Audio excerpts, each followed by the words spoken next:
1992, Dream Team, the first time that the United States decided we're done sending amateurs to the Olympics. We're going to send professionals. We're going to send our best players. And as a result, we dominated. I don't think we even had a game closer than 30 points. And ended up winning the goal. Michael Jordan, Patrick Ewing, Magic Johnson, Karl Malone, Charles Barkley. I was 12 years old. This was the dream team. I don't know, I grew up early 90s as a kid, and it was like if you grew up in the 90s, Michael Jordan was the superstar. Like Steph Curry, is cool. I love Steph Curry. But Michael Jordan, he was everything. Everybody wanted to be, I don't know if you remember those commercials, like Mike, if I could be like Mike. And he would drink Gatorade, so I always wanted to drink Gatorade. And he had, the shoes with the little air pocket. And if I could just get those shoes, I could jump like Michael Jordan. It set me on a trajectory of saying, you know what I want to do for the rest of my life? I'm going to play basketball. I'm going to be the next Michael Jordan. So here, go to that next picture. Here I am in preparation to be the next Michael Jordan. I mean, I look real close. I'm super athletic. That's really scary. I'm going to come at you and so intimidating. I think I could touch the bottom of the net. I think. So I started my training, and I joined the City League. I joined the Y, started playing on the basketball teams. I wasn't very good, but I had fun. Next year, play again, not very good, I had fun. Then when I'm around 14 years old, start ninth grade, this is the big time. I'm going to try out for the ninth grade basketball team. Now, we went to a school, it was a huge school. We had about 850 freshmen. And I know, it was so big that they created just the freshmen by themselves. So we had our own building. We didn't associate with the upperclassmen, which is weird. I thought it was weird. But that made it very competitive to join the basketball team. And I decided, well, I'm going to go and I'm going to try out anyway. I get there. A lot of my friends are there. We're all going to try out. There's probably over 100 kids. They're going to try out for this basketball team that has 16 spots. And do the practice. I sweat. I shoot. I run. I pass. First cut. I make it. I make first cut. Hooray! My dream is still alive. The second day, we get there. Same thing. We run, sweat. I try my hardest. I make second cut. I'm this is my dream. Third day, I become quite aware that everyone that's left is much better than I am. And I go and I look at the list at the end. I was cut. Third day. Oh no, woe is me.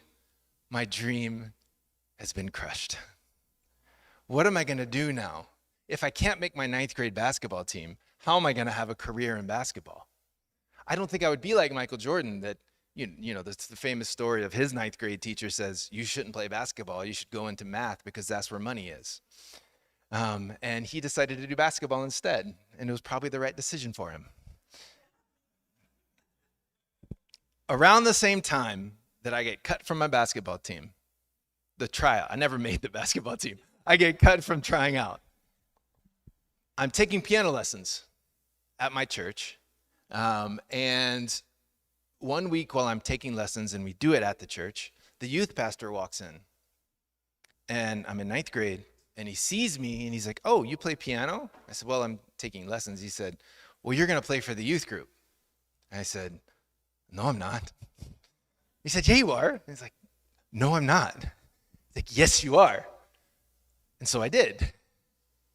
And it turned out to be a better decision for my life, that I ended up, that one moment, and I still end up playing basketball every week. in the midst of it. The moment where my dream of being a basketball star was burnt to ashes. There's something that beauty came in the midst of those ashes. God redeemed that and brought something beautiful. Now, I know that this is a kind of a silly, lighthearted story of a 14-year-old who didn't make their basketball team, and their dreams were crushed, at least for a few days, and then something else comes along. And that something else turned out to be something that I ended up doing the rest of my life, and probably will be doing the rest of my life. That God took the thing that was broken and redeemed it. And it's beautiful. It's beautiful. One of the costs of being human, which I'm pretty sure that we all are in here, is that we go through disappointment. We go through heartbreak. We go through things that we have a plan and it doesn't work out the way that we planned. I'm sure we could go around the room and everyone would have a story. And most likely you would have a library of stories of things that didn't go the way that you had planned. You had set out one path, and the path that came was different. It was different. But somehow, I bet, as well as going around and asking the story, you would find these moments of beauty that came from the pain in your life. These moments of beauty that came from the ash. Isaiah 61. The first 3 verses of Isaiah 61 say this: "The Spirit of the Sovereign Lord is upon me, for the Lord has anointed me to bring good news to the poor. He has sent me to comfort the brokenhearted, to proclaim the captives will be released and prisoners will be freed. He has sent me to tell those who mourn that the time of the Lord's favor has come, and with it the day of God's anger against their enemies. To all who mourn in Israel, he will give a crown of beauty for ashes, a joyous blessing instead of mourning, festive praise instead of despair. In their righteousness, they will be like great oaks that the Lord has planted for his glory." That's good news. That's good news. So in the midst of this being written, just to give a little context, the children of Israel, their story, God gave them a king, and ever since they had a king, did not go well. They disobeyed after disobeyed after disobeyed, and as a result, they end up being in captivity. They get conquered by a few different nations, and at this point in the story, they were conquered by the Babylonians. And they were set apart from their land. People had died. Lots of people had died. Their homes had been destroyed. And they were now living in a land that was not their own. And to their surprise, the king of Babylon says, "I'm going to let a remnant go back to Jerusalem." And they get back to Jerusalem and they find out that everything is destroyed. The temple is gone. The wall that protects the city is gone. Their houses are gone. Everything is in ruin and destruction. And from this place of mourning, Isaiah writes these words: "The Spirit of the Sovereign Lord is upon me." And he talks about this hope, and not just a general hope, but it's actually a hope in someone coming and setting them free. This royal priest that will show up and make things right. This restoration that will come. Now, some of you who know the story know that in the beginning of Jesus' ministry, Luke chapter 4, Jesus comes on the scene, and we don't know if he ended up choosing this passage or the passage was what the next day reading was. He picks up the scroll And he reads these words, "The Spirit of the Lord is upon me. He has anointed me to bring good news to the poor. He has sent me to proclaim that captives will be released, that the blind will see, that the oppressed will be set free, and that the time of the Lord's favor has come." He rolls up the scroll, handed it back to the attendant, and sat down. And then all the eyes in the synagogue, they looked at him intently. Then he began to speak to them, and he says, "The scripture you've just heard has been fulfilled this very day." And I think their mouth drops. Like, what? What? You're saying the very thing that we've waited for, that we knew Isaiah was prophesying, that you're that person? And many of them are like, no way. No way. They actually most of them never believed it. As evidence of, he gets crucified. They run him out of town like there's no way. He makes the people so mad because the restoration that God was bringing did not look the way they thought it was going to look. The Messiah that came wasn't the Messiah they thought was going to be. It was something different. And they weren't even ready to see it. They weren't ready to see it. How often do you think that happens with us? That the plan that we have doesn't go the way that we want it to go. And there actually is another way, but it's really hard for us to see it. Because of the pain, because of the hurt, because of the sorrow, because of the grief, we can't see. And God is saying, I have this thing for you, this beauty for ashes. I want you to see it. And we have a hard time seeing it. Say, God, open our eyes that we can see. Back in 2011, we moved to San Diego in 2009. We ended up finding an apartment to rent. It was a very small 2-bedroom. And we had this dream that we wanted to, live in community. We wanted to move in with my wife's brother and his wife, Rebecca, Chaz and Rebecca. And we wanted to have this community house that was big enough to host people, big enough for at least 2 families to live in. We wanted even to have a back house in this place so that our friend Peter could move in as well. And I felt like we were asking way too much. Like, there's no way we're going to find this in San Diego in the neighborhood of Golden Hill. It seems impossible. We looked at dozens of places, and nothing seemed to open up. And then all of a sudden, one day, walking by this house, it was painted white. It was really run down, but there were workers going in and out. They were starting to remodel. So Rebecca walks in the house and says, "We want to rent this place." And the construction guys, they give her the number of the landlord. She calls him, like, "Sorry, this already been rented." Bummer. So we keep looking. About 2 weeks later, he calls back and says, "The people who were going to rent it fell through, so it's now available. Do you want it?" I said, "Absolutely, we want it." So we ended up getting this house. They had painted it green, so we called it the greenhouse. And we moved in, and it was a wonderful house. Both our families lived there. Our girls grew up there. We had so many parties. We had so much ministry happened in that house. So much music happened in that house. Peter lived in the back.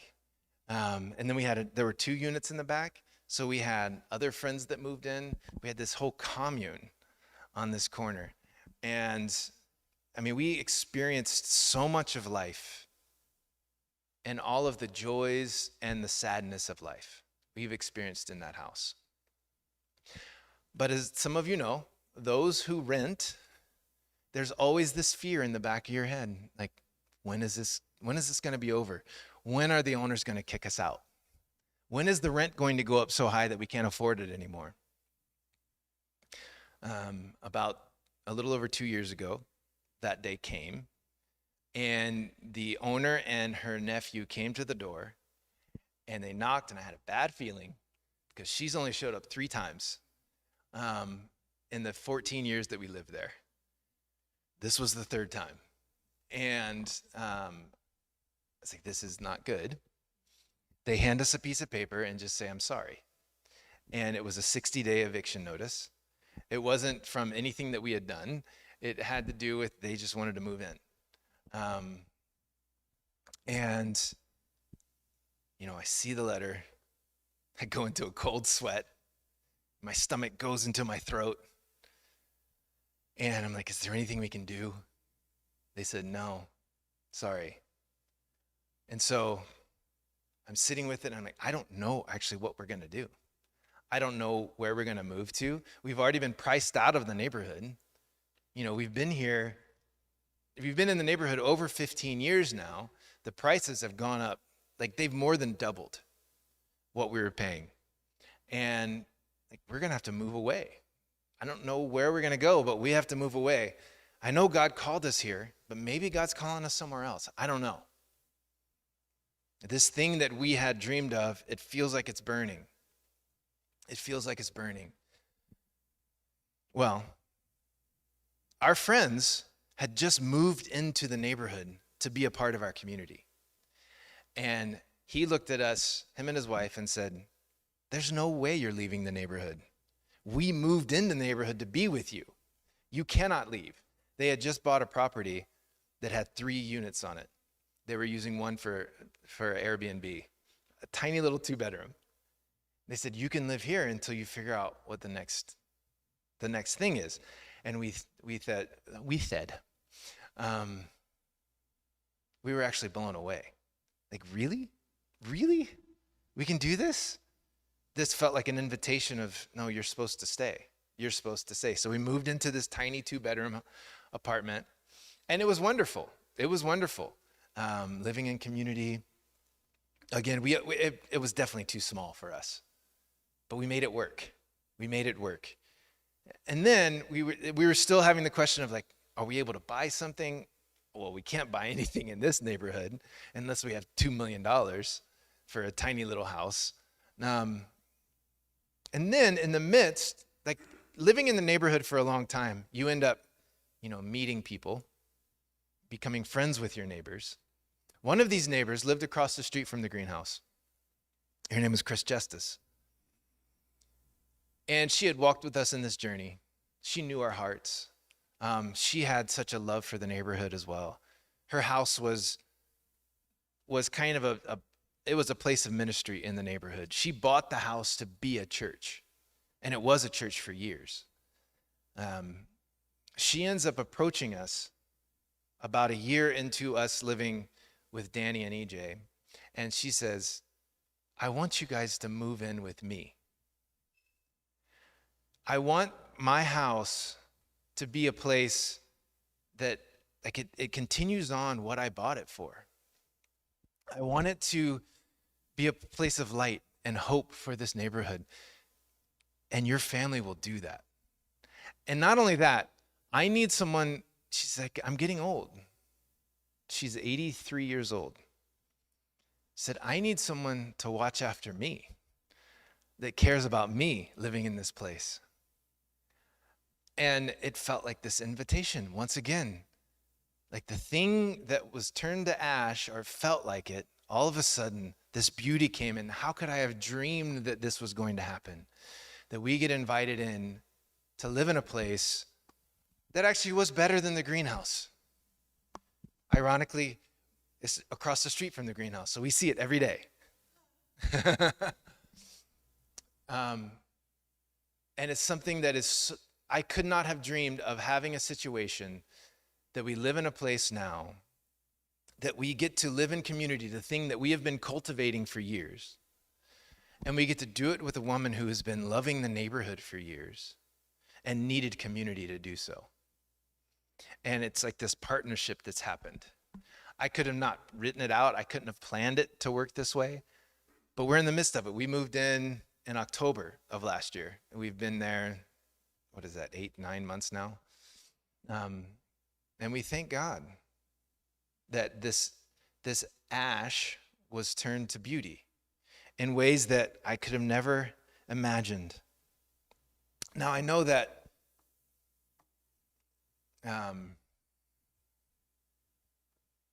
almost there yet. I just skipped ahead. If we go back to this verse, there's a list that Isaiah talks about and that Jesus quotes. And he reads. And in that list, it has specific things that says, this is what God does. This is what God brings. If you put that next slide on. Nope, not quite yet. Before that. There we go. That one. These are the promises that are in that passage. He says, I'm going to proclaim good news to the poor. I'm going to comfort for those that are brokenhearted. Captives are released. Prisoners are set free. Those who mourn, there's beauty for ashes, a crown of beauty for ashes, blessing instead of mourning, praise instead of despair. I think that's a pretty good list. And I think it's a list that said, this is what God does. This is what God does in our life. And Jesus, in the way of claiming that he was sent from God, says, the Spirit of the Lord rests on me. What Isaiah talked about, I'm claiming that as me, and therefore I'm fulfilling all of these things. The Spirit of God is on me to do this. Here, you keep that list up.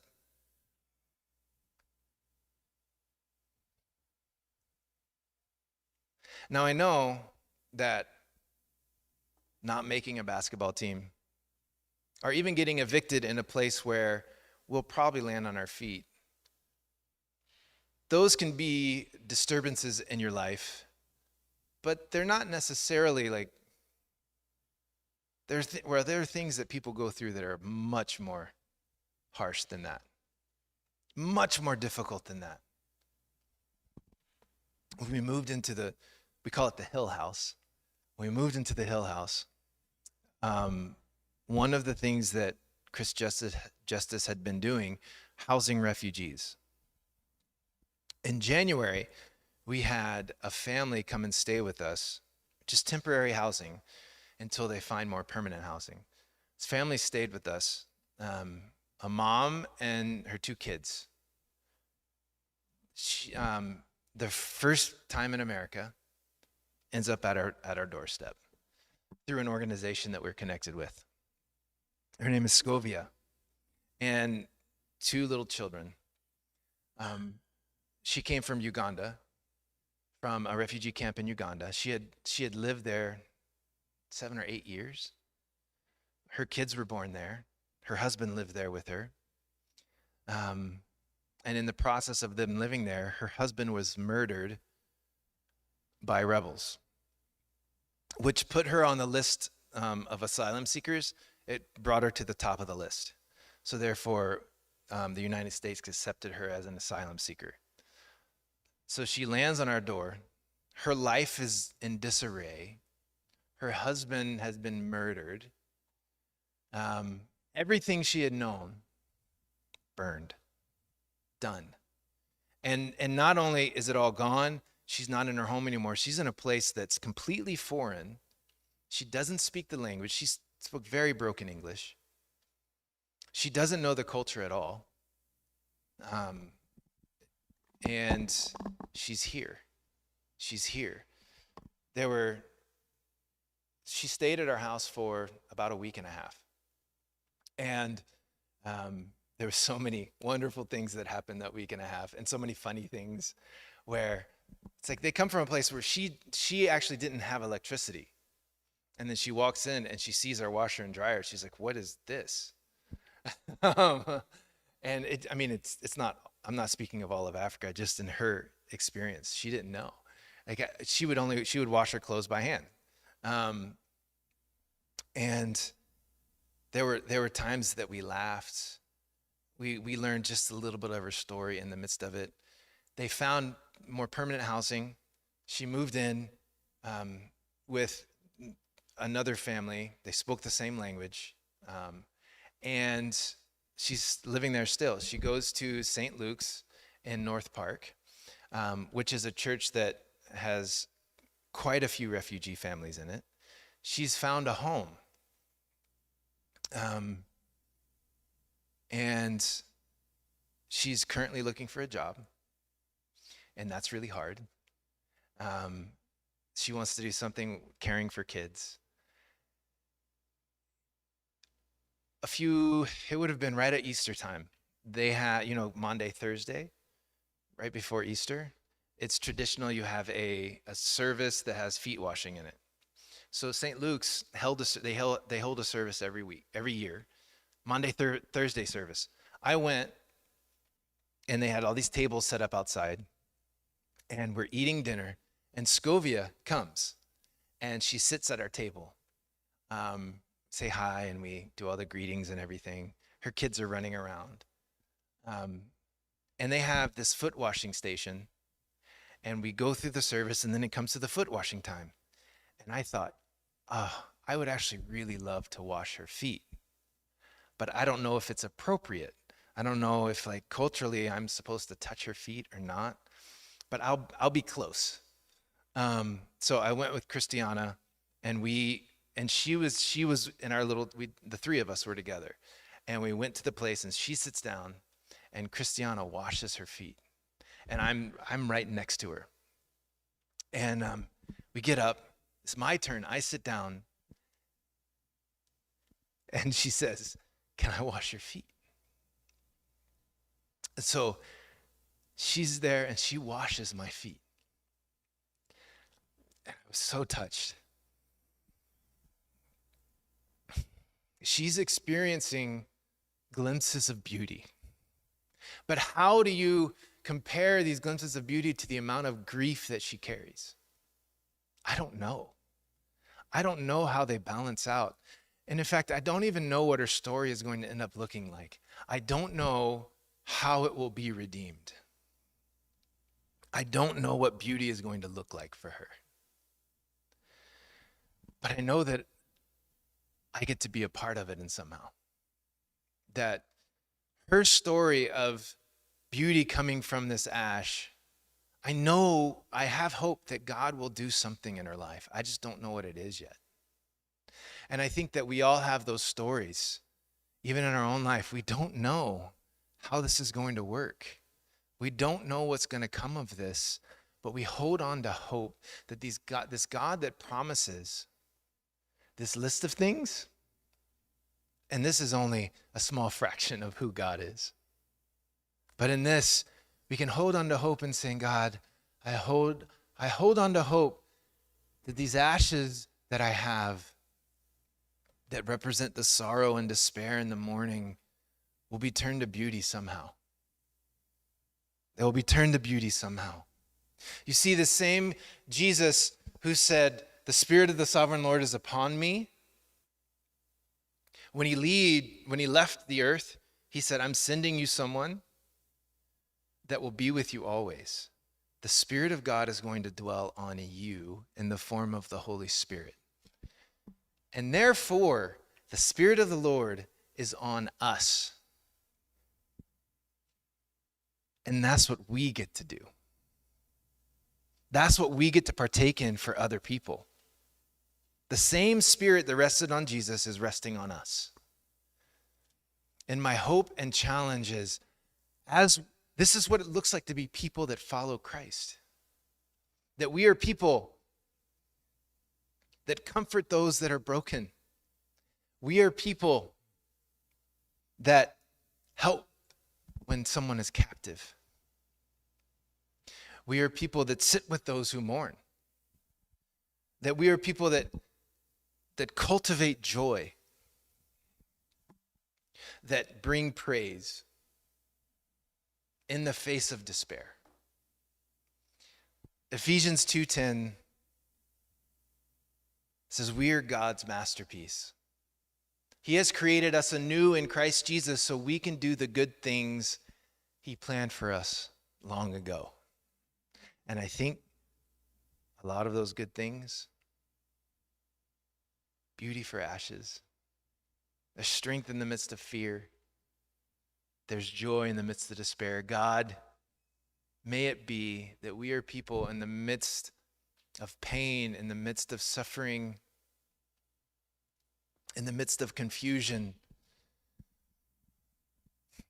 that we're people who bring your hope, who bring your joy, who bring beauty, who bring life to those around us. Amen.